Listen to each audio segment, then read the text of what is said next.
3 of those were great. Hey, I thought they were all pretty good. Thanks, though. Welcome to Still Untitled, the Adam Savage Project. I'm Will. I am Adam. And I'm Norm. Hey. Hello, Norm. Wow, Norm's hot. Norm is clipping. I'm going to scooch Norm's mic back and solve 2 problems at once. Norm. Okay, you're back from tour. We're not going to. We've talked about that so many times now. Yeah. We're just going to gloss. You were gone for like I did 20 days. We did 17 cities in 19 days. That's a lot of cities. I don't think we saw you in much of April at all. No, not at all. It was a great tour. Florida is hot. Can I just say that? They're like actually everywhere we went, spring had just happened. And that was kind of awesome. Nothing but daffodils and cherry blossoms. Really, truly. Florida awesome. man says it's hot. And my son, Thing 2, who's now starting to think about colleges, is very specifically thinking about the East Coast.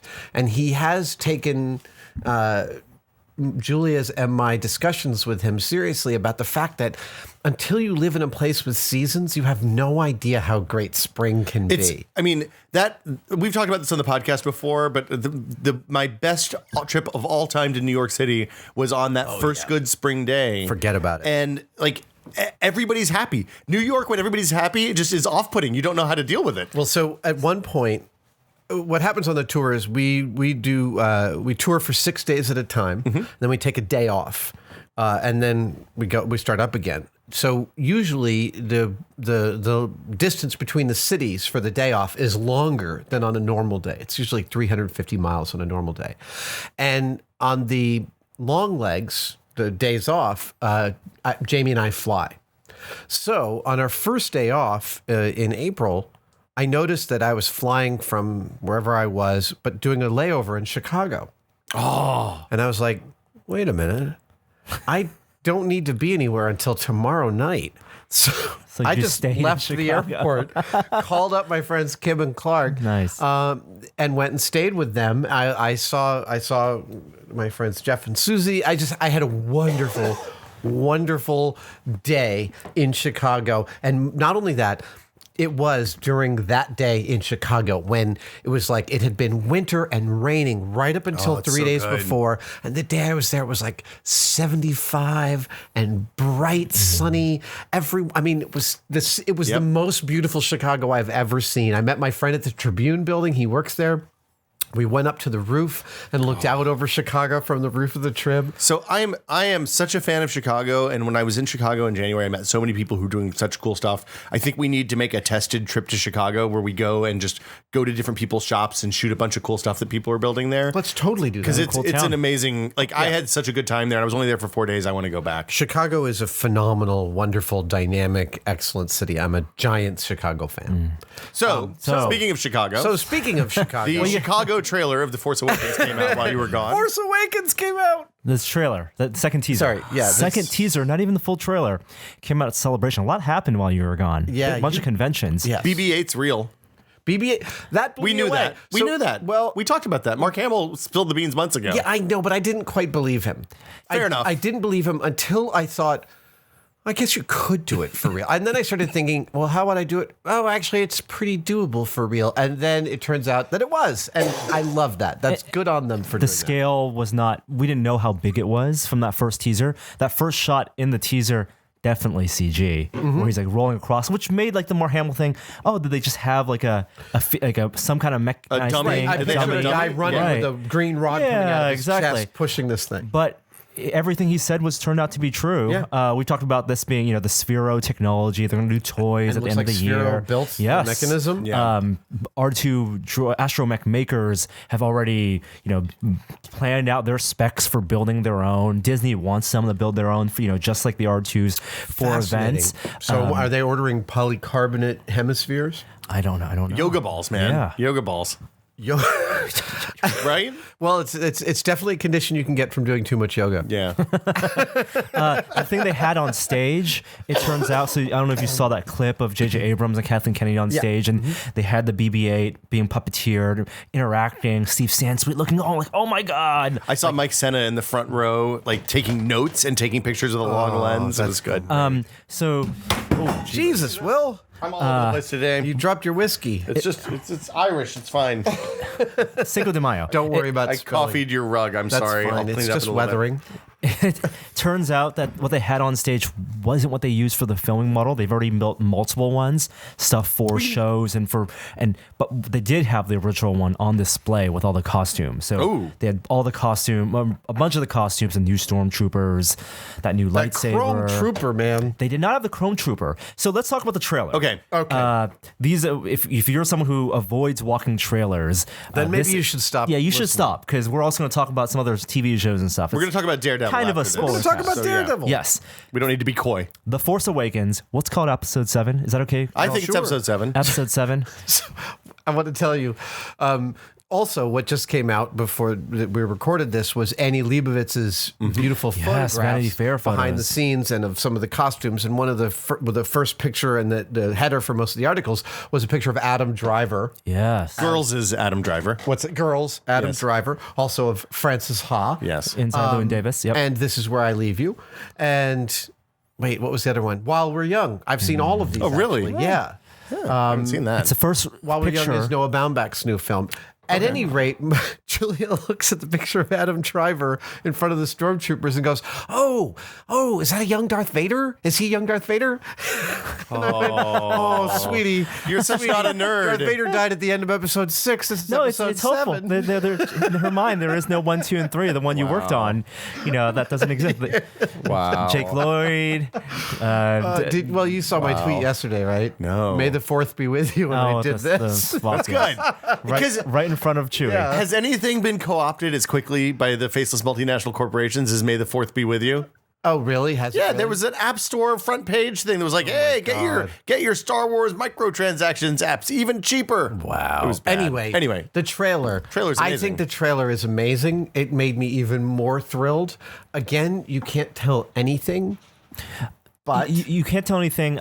This teaser had clips, it seemed like, from more than just one segment of the film. The first teaser with that desert planet, which now we know isn't Tatooine. Right. It's a Jacka or something. La la la la la. Okay. I can't remember what it's. Doesn't matter. What But it's we had called. these epic shots of like what it feels like after Consequence, after Return of the Jedi, Post some Empire giant world. battle with a destroyed Star right. Destroyer, a Star Destroyed star. Exactly. It looks lived in. Like once again, that universe looks lived in, which is the Right. thing. Nothing against the movies that you worked on, Adam. Not No. Not it's, on you. It's the thing that Abrams, being so bottle fed on Spielberg and Lucas, is so wonderful at. Is you keep on looking at stuff. It's what works about it. Oh, right. He took as his axiom all the original important shit. Yeah. Yeah. an homage to, it was a genre mixture. Yeah. It was an art film, sci-fi, but taking from westerns, taking from Japanese movies. So I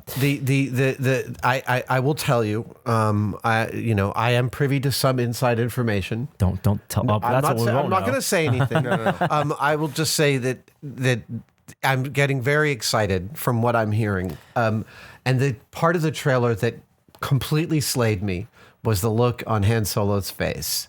Because I got to tell you, I love Harrison Ford. He's played so many of my iconic film heroes. If we made a list of your top 5 movies, he's in at least 4 of them. Right. Yeah.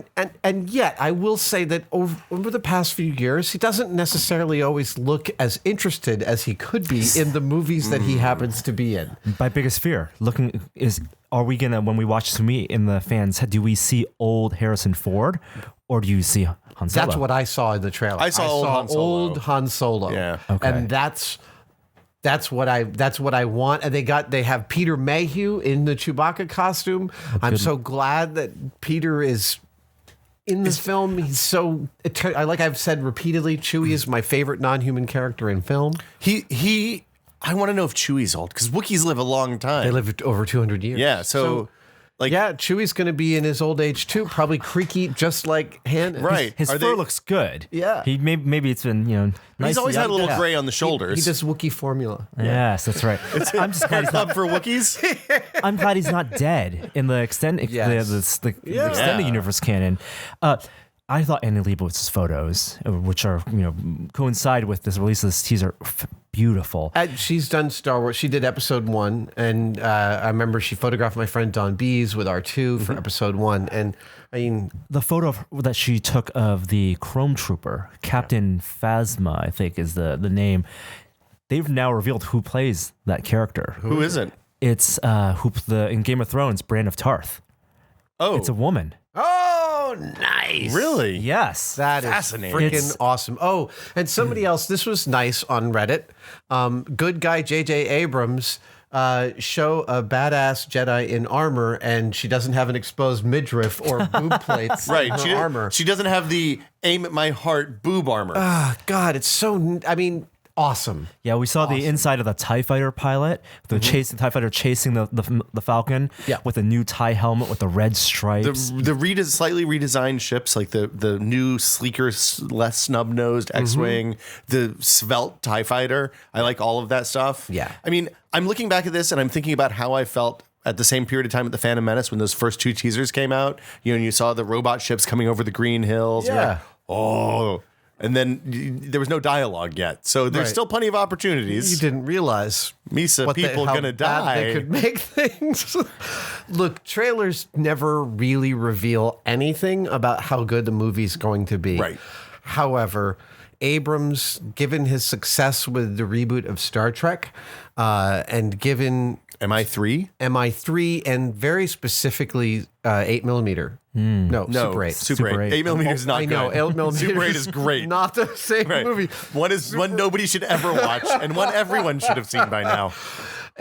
Super 8. Super 8, which is such, it's just like you're taking the guy who always wanted to make this movie, who's become one of the best people in the world at making movies that show their love for this and take it to new places, and allowing him to make this movie. It's so meta. Superman honestly- was like it's like his own biopic. Yeah. Well, and in a lot of ways, like you can see, like that's directors try that all the time and fail. In a lot of ways, Interstellar was Christopher Nolan trying to do that for 2001, Yeah. I think. Yeah.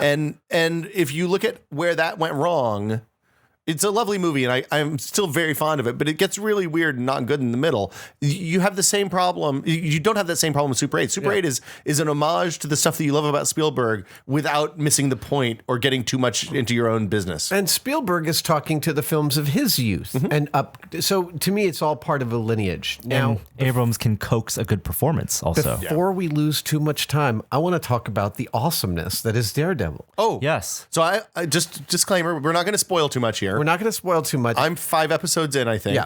So So you're in the meat of it, which is great. You've met Kingpin. I like at the end, the third episode. So my arc so far, tell me where I'm going.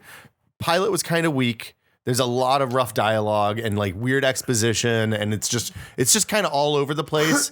And then every time he talks to Foggy, you get exposition that explains 40 years or their 30 years of shared history, and you're like, this will come out over the years. The exposition in the series, I agree with you. The writing is not as tight as it could be. I think the acting It's great. and the filmmaking are better than the writing. Whoever the DP is doing unbelievable stuff. Yeah. So at the end of the second episode, there's a fight that evokes Old Boy And the Raid. And the raid. But it's But more more Old than Boy that, for me. it also evokes. It's clear Drew Goddard is one of the executive producers. He started the show running the show, and he left actually after just a few episodes because he did a deal with Sony to do the Spider-Man movie. So it's hands off. He had new showrunners. Yeah, after except two that episodes. except that if he was it, But he I definitely feel like laid out I the feel his framework. hand in here Yes. because The the Whedon- original Frank Miller Daredevil is one of the things that got me into comic books in the 80s. Very specifically, the fact that Miller wrote his heroes, again, also like The Dark Knight, as damageable, as like really, really showing the pain. And Daredevil has no special powers except his powers of perception. He has to work out all the time, and the workouts tire him out. And then he has to go beat people up, and that tires him out. And that fight scene at the end of episode 2 is, or throughout. I was blown, but specifically that one, that 5 minute, it looks like a single take. I think there's about 3 cuts in it, or 4 cuts, mean, they and might they have actually hidden some switch him indoors, out with yeah. his stuntman mid-scene and switch him back. Phenomenal. The thing about it that I love, and the thing I love about most of the fights so far in Daredevil, is they don't do the bad Michael Bay thing. Sorry, Michael Bay. where Please don't hurt me, Michael. yeah, I'm cool. Like The Rock is still really good, but in later, like in the Transformers movies, are especially guilty of this. You can't tell what's going on because it's much easier to make something that looks like there's a lot of action and stuff like that if there's tons of shortcuts. I'll say the Daredevil never abandons you in the space. Yeah, when the way they filmed this, they're very inventive with the film. Of course, with that last shot, which in the script it didn't need to be there. That was just one of those DP things. We have 1 week to film a TV show. This thing, they hung the camera on the ceiling to get that shot, so that's why you don't see the tracks on the floor for the dollies. They're very clear cut. Like I was wondering about yeah. that. There's another shot later in the series where it's also in the car, and a very inventive perspective. Where I don't know if you've seen. It's the end of episode 4, but you see one of the blind couriers, drug couriers, and it pans from him to the driver to the back to through the back window, and it does this really cool slow panning stuff. But you're right about the way they're showing the choreography, the fight.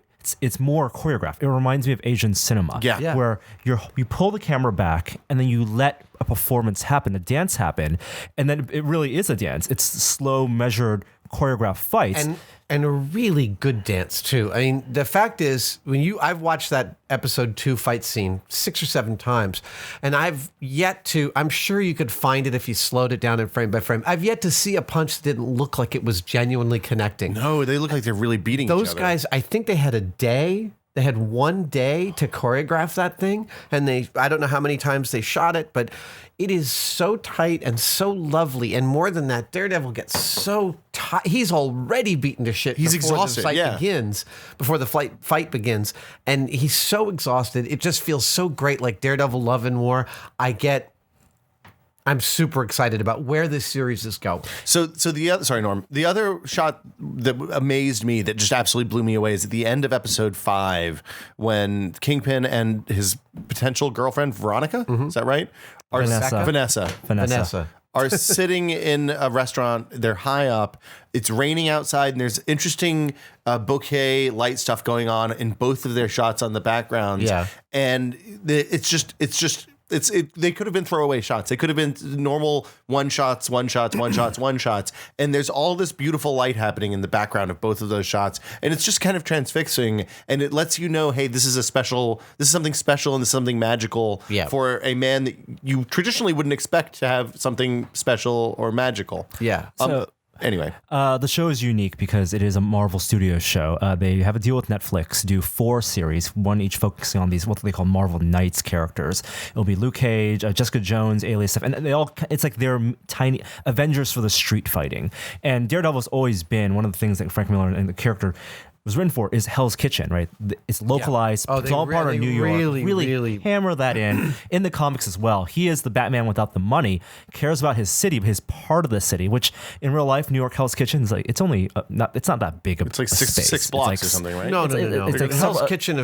I can't remember what Hell's Kitchen officially is, but I think it's 42nd into the 50s. Yeah, so we're talking about it's like 8th Avenue out to the river. So it's a manageable thing. It's I used to live in Hell's Kitchen. I lived on 50th and 8th, and then I lived on 47th and 10th. But it becomes a personality, that part of the town. Yeah. So you have the city being a great. They shoot it in New York, which is wonderful. And then this dichotomy. Not only is this series an origin of Daredevil over 13 episodes. It's also the origin of Wilson Fisk, the Kingpin. They give him basically equal time. And the casting of D'Onofrio as Kingpin is one of the great superhero movie casting decisions since Tony Stark, I swear. And I love the guy that's playing Daredevil, Cox. Charlie Cox, who's British. Wow, really? Cadence, yeah. Wow. He's fantastic. He really does it well, especially in the Daredevil. In that, the mask. And he doesn't need the gruff. So I haven't gotten to the mask mask yet. I'm just wearing that's what I mean. In the black, even when he's wearing just the black ninja outfit. That black ninja outfit's my favorite. I like that way more than any of the red stuff he puts on. By the way, super easy cosplay.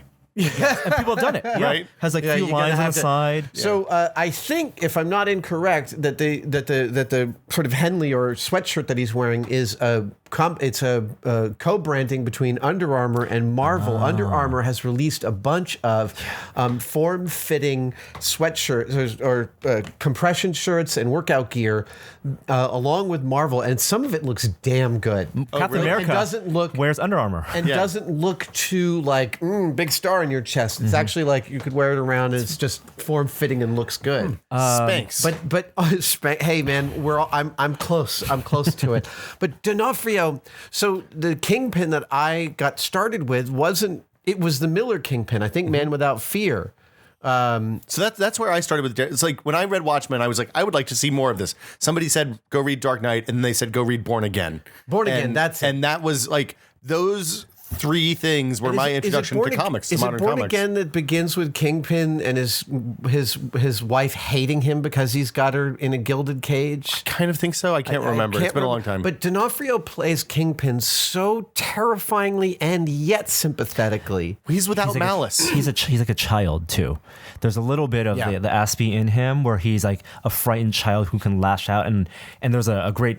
I mean, I don't want to spoil, but there is more his backstory that is revealed throughout the show. And how wonderful are all the other characters that are the other co-equals of the Wesley? underworld. Well, and like the Major Domo.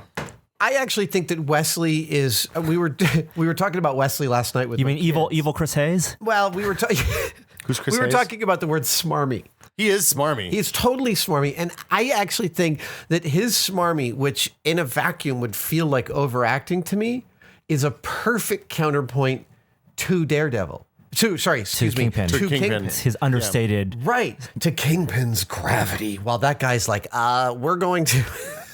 The boss doesn't want you to do this. Lots of frowns. Lots of frowns. But yes, you're right. The bigger world that they surround the Kingpin with. Yeah. The blind woman and the ninja basically. Yeah.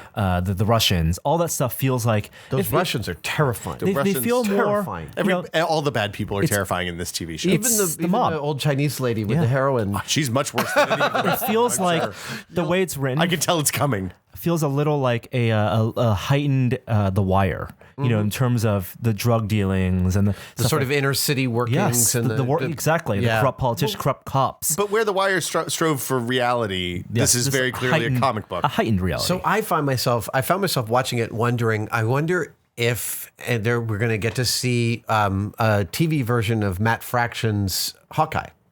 we probably will not get to see Hawkeye in this. What we will see is more Matt Fraction's, for example, his Elektra, his Iron Fist, that stuff. Matt Fraction, current writer or big Marvel writer, Iron Man, Daredevil. So this is where watching the Daredevil series, I got really excited about Elektra, because if you haven't read